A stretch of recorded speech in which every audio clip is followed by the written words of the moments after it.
Now, Roma Wines, R-O-M-A, made in California for enjoyment throughout the world. Roma Wines present Suspense. Tonight, Roma Wines bring you Mr. Gregory Peck as star of The Lonely Road, a suspense play produced, edited, and directed for Roma Wines by William Spear. Suspense, radio's outstanding theater of thrills, is presented for your enjoyment by Roma Wines. That's R-O-M-A, Roma Wines. Those excellent California wines that can add so much pleasantness to the way you live, to your happiness in entertaining guests, to your enjoyment of everyday meals. Yes, right now a glassful would be very pleasant, as Roma Wines bring you Gregory Peck in a remarkable tale of suspense. Okay, Lieutenant. You can question him now. Thanks, Doc. Well, hello, Gare. How goes it? Oh, not bad. You want a statement, I suppose. Mm-hmm, that's right. Well, tell me first, is she apt to get the extreme penalty? Well, that'll depend a lot upon what you have to say. I see. Well, I'll give it to you straight. I'm counting on you to do your best for her. Oh, sure. Oh, go ahead, shoot. Okay.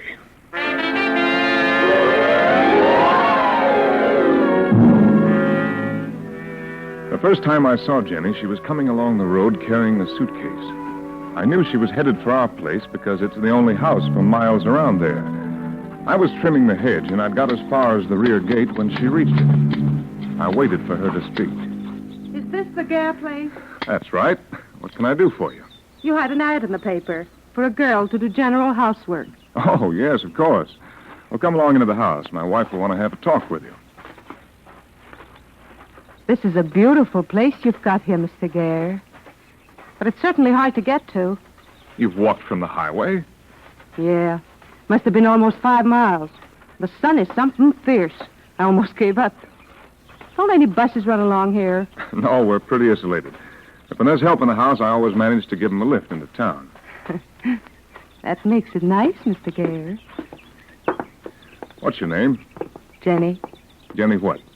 Jenny'll do. All right, Jenny. In here, please. And Mrs. Gare's a trifle hard of hearing, so you'll have to speak up a bit. Oh, Helen, this is Jenny. She's come in answer to our advertisement. Oh, yes.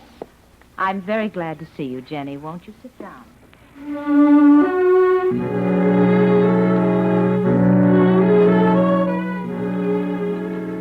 She was extraordinarily looking.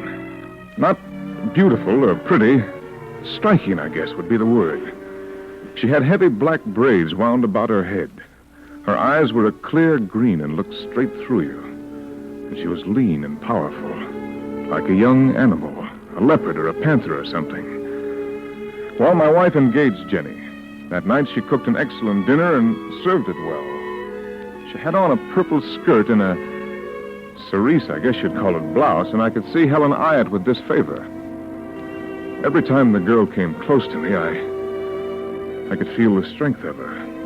And those green eyes watched us as if she was sizing us up. We took our coffee and cigarettes out on the veranda after dinner. You can look right over the orange grove to the hills. It's nice. Steve, what do you think about Jenny? Oh, well, it's a little early to judge. Seems capable enough. That was a darn good dinner, if you ask me. Maybe we're in luck, darling. Maybe. What is she, do you think? Mexican? No, I'd say Slavic with that build and shape of face. A little more coffee, Helen. Half a cup. You're probably right. There's a sort of, gypsy arrogance, boldness about her that makes me uneasy, as if I'd have something to cope with.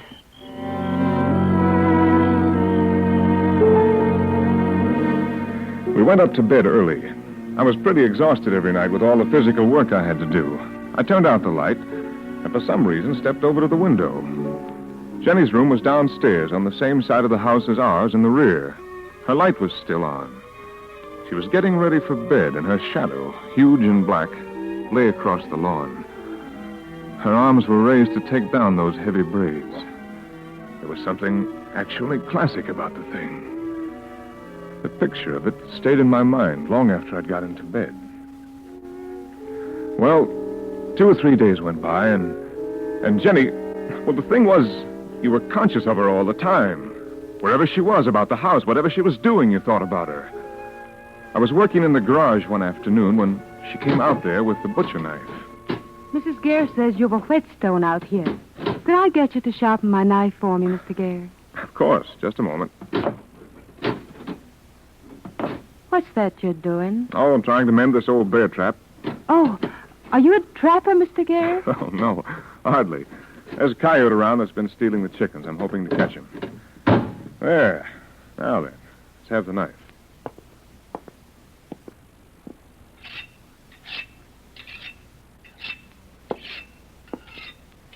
What do you do, Mr. Gare?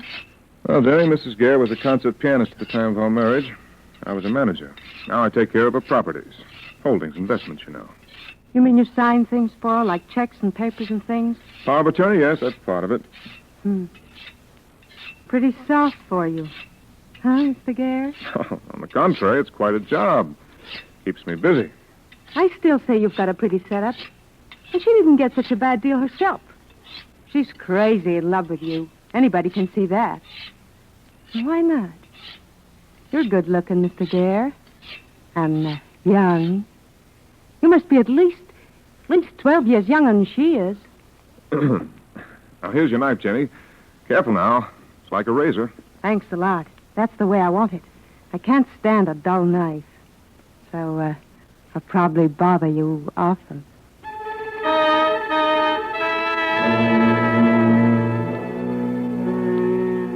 A few more days went by. I finished my trap and set it out near the chicken run, hoping I'd catch my thief. And one night after dinner, we were in the living room.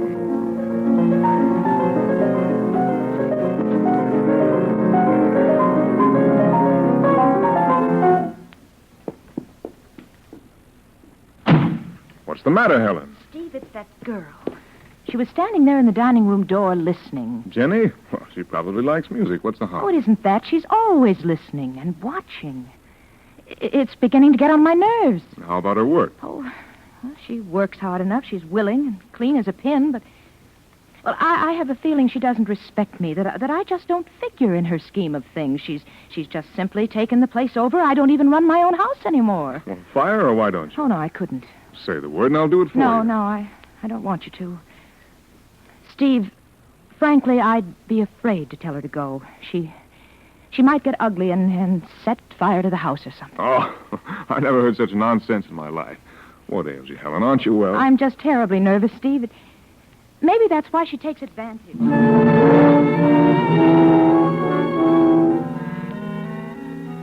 Well, that settled that. I felt like a heel, though, because I was relieved that Helen didn't want to fire Jenny.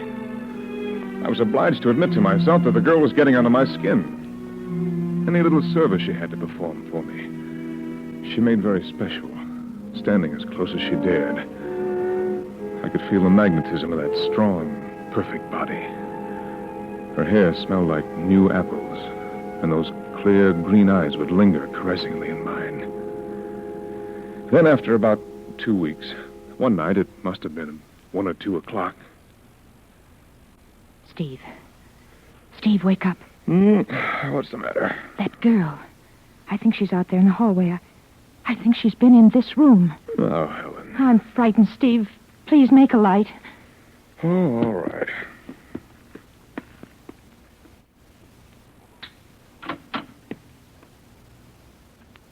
No one around, Helen. You must have been dreaming, dear. Oh, perhaps I was.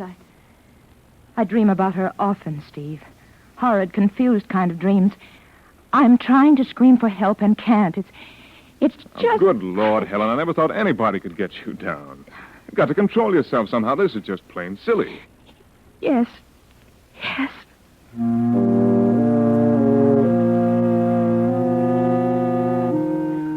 turned out the light and got back into bed. In a little while, I could hear Helen's even breathing and knew she was asleep. I lay there, thinking. About Jenny, of course. I never thought of much else.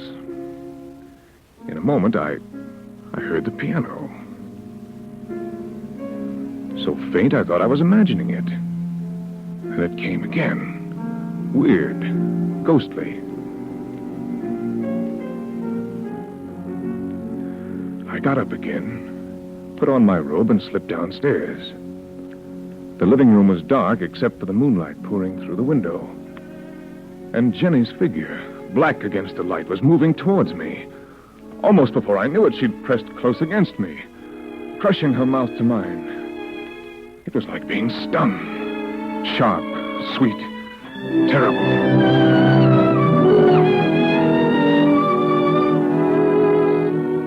Jenny, what is this? Don't kid me. You knew this was coming, that it had to come, that nothing could keep us apart. Now, everything's going to be all right. But Jenny, we can't. Helen is no fool. We can't let her stand in our way. What do you mean? It won't be hard. Just a matter of figuring the best way. I don't know what you mean, Jenny. And we can't stay here talking like this any longer. It'll be just you and me, Steve. And all that money. Think what we can do with it. Just think. Are you crazy? Yeah. Crazy for you. Just like you are for me. Listen, Steve. Inside of 5 or 6 years, you're going to be stuck with a deaf old woman. What you going to do? Sit here and grow old with her? Not you. Sooner or later, you'll clear out. So why not now? With me. Why, it's not so simple as you make it sound, my dear. All you have to do is to spread around the town that Helen's going to visit her folks, Mississippi or someplace, and leave her to me. Afterwards, you can say your wife's decided to stay down south, that you're going to sell out and join her. Then we can turn everything into cash and we're on our way. Easy?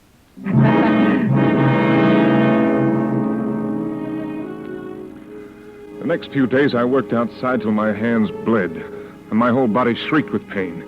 To keep from thinking, I began having nightmares.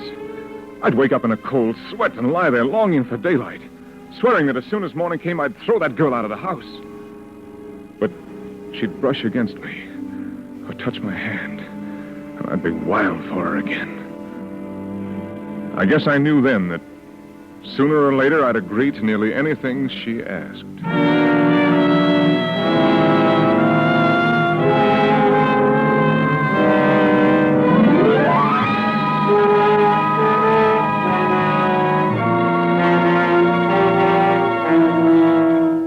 For Suspense, Roma Wines are bringing you as star Gregory Peck in The Lonely Road by Marion Orth. Roma Wines' presentation tonight in radio's outstanding theater of thrills, Suspense.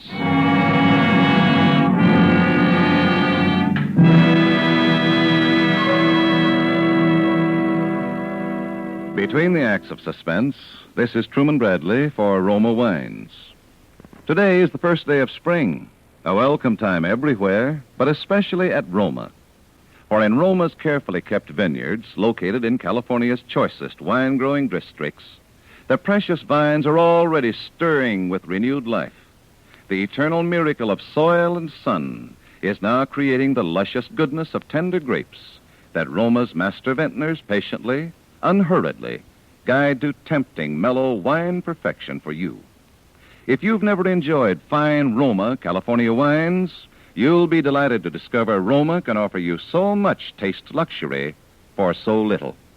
Yes, Roma is America's first choice in wine for every occasion, every day. Yet, you can enjoy fine Roma wine for just pennies a glass, about the cost of a soft drink. And all Roma wines are bottled at the winery to bring you sealed-in, unvarying goodness always. So, for praise-winning hospitality, or for happy family evenings at home, serve Roma Sherry, Port, Muscatel, or Tokay. Insist on Roma, R-O-M-A, Roma wines. Discover why more Americans enjoy Roma than any other wine. And now Roma Wines bring back to our Hollywood soundstage Gregory Peck, who as Stephen Gare in The Lonely Road continues a narrative well calculated to keep you in suspense.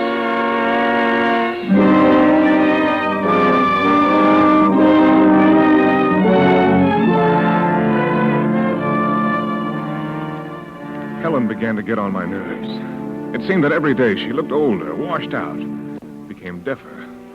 I began to despise her, to want her out of my way, out of Jenny's in my way. One morning at breakfast, Jenny came in and stood there looking at me fixedly. Well, Jenny, what is it? If you're going to town today, Mr. Gare, I've written down some things for the house. Very well, Jenny. If your list's ready, give it to me. I'll be leaving in a few minutes.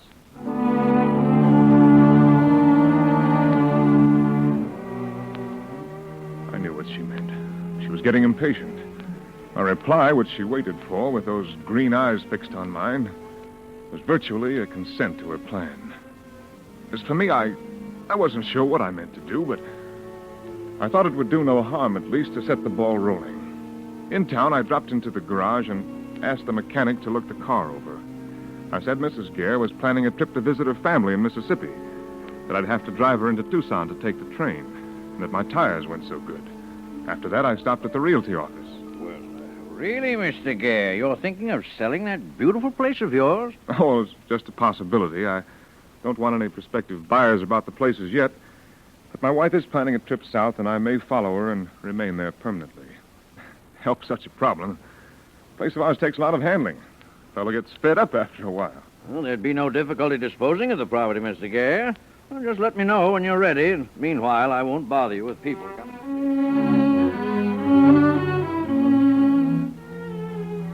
I drove home in a sort of trance. I wasn't shocked at what I'd done, and the thing was still wide open if I wanted to back out. When I got home, I didn't want to go into the house. So far, I'd had no luck with the coyotes, so I busied myself setting the trap in another spot.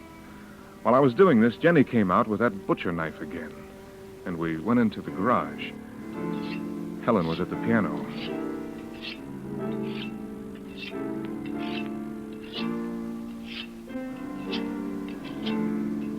Did you do what I told you to, Steve? Yes. Good. I can't stand this much longer. All right, Jenny. But I can't bear to be here when... Kiss me, Steve. Don't worry. It'll be when you're out of the house. She didn't say any more, just looked at me with a twisted little smile. I gave her the sharpened knife, and she kissed me and went into the house.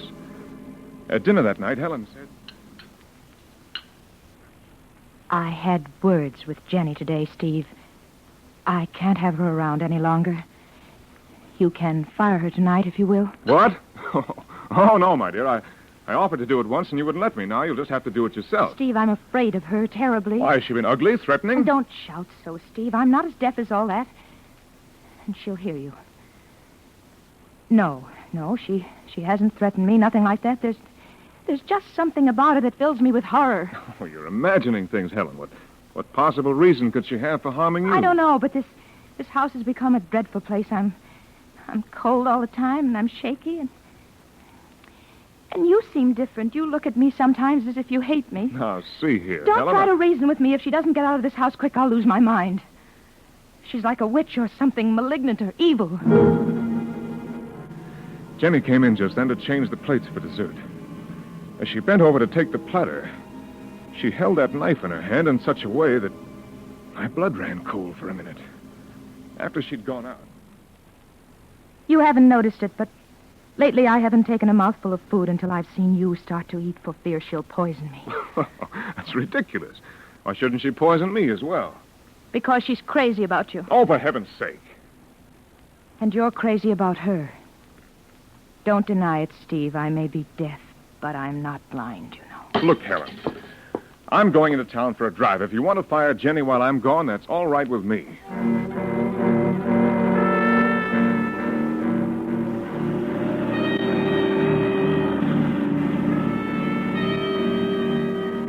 I tried not to dwell on the immediate events, but to think about the time when I'd be free, to go away with Jenny.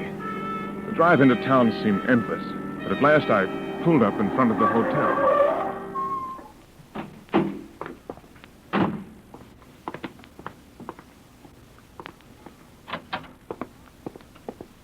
Hey, evening, Mr. Gare. Come for the papers? Yes, and a cigar, maybe, Fred. I looked around the little lobby. There wasn't a soul in there that I knew. I watched the people. One minute feeling sorry for them because their lives were so drab. The next envying them because they were so secure, simple. And I was sitting there staring unseeingly at the local paper when I suddenly came out of this trance or spell that I'd been under. The shock of realization was frightful. I didn't want anything to happen to Helen.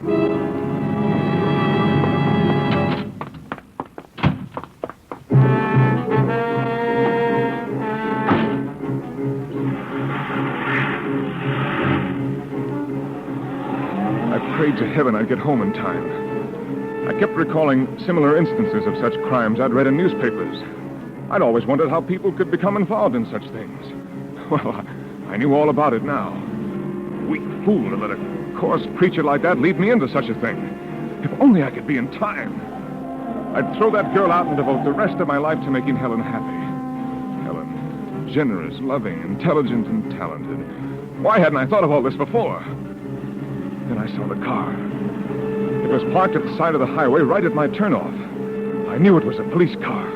I cursed to myself and prayed. Don't let them take long. I've got to be in time for Helen. Please. An officer stepped out into the road and waved his flash. Please, I said to myself. Please.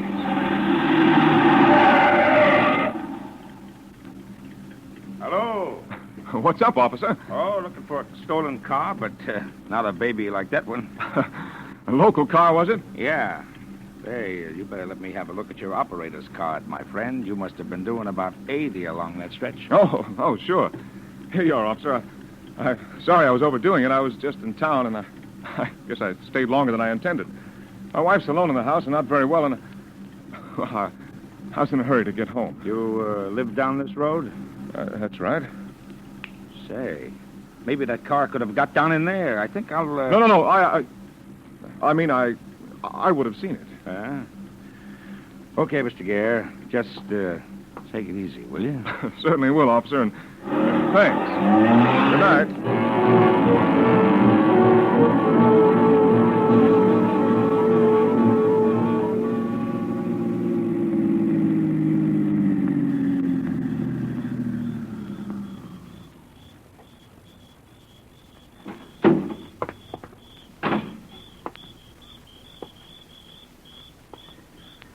I didn't know what to do.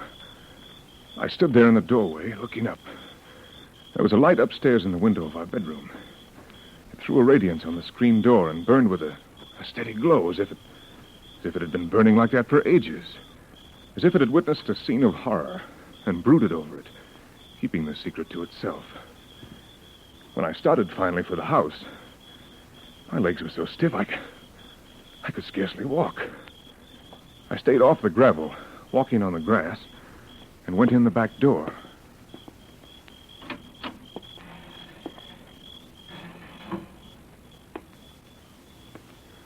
There wasn't a sound.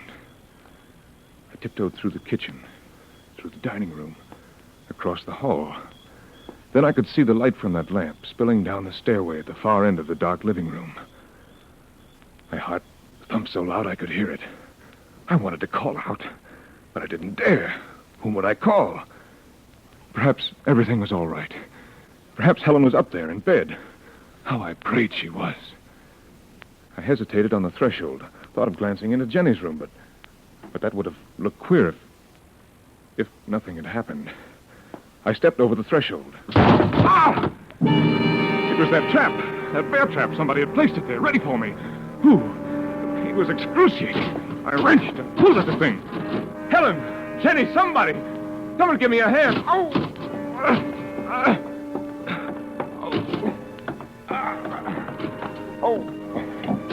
Who is it? Oh, help me. Help me, hurry, I'm caught in this trap. Get the hammer, pliers, anything. She reached the bottom of the stairs and snapped on the lights. I've never seen such a sight in my life. There was blood all over the place. On the wallpaper, the white paint. Then I saw Jenny. lying on the floor in a crumpled heap, her long braids soaking in Helen's dress. Her hands and face were spattered with it. Her hair was disheveled, her eyes like pinpoints of fire. And against her side, I could see the gleam of that long, sharp knife. She was coming slowly towards me. Oh, we were beautifully caught, Jenny and I.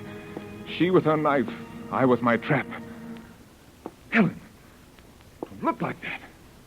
What's happened? You planned this together, you two. But it didn't turn out just as you thought it might. Helen, You please don't planned look at me it like that. together. Well, there she is. Look at her.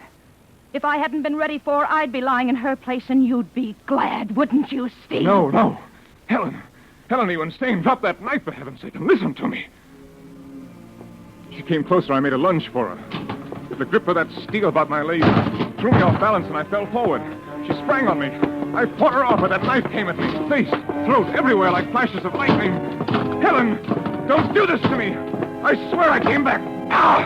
Helen, don't! Ah!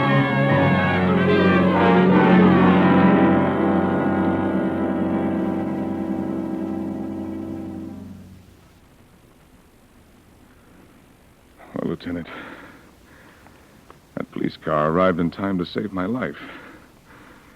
But I wish they'd let her finish the job. Then and there. Okay, Gare. Okay, thanks. I'll send the doc right in. And, Gare, I wouldn't worry too much about Helen. I think she'll be all right.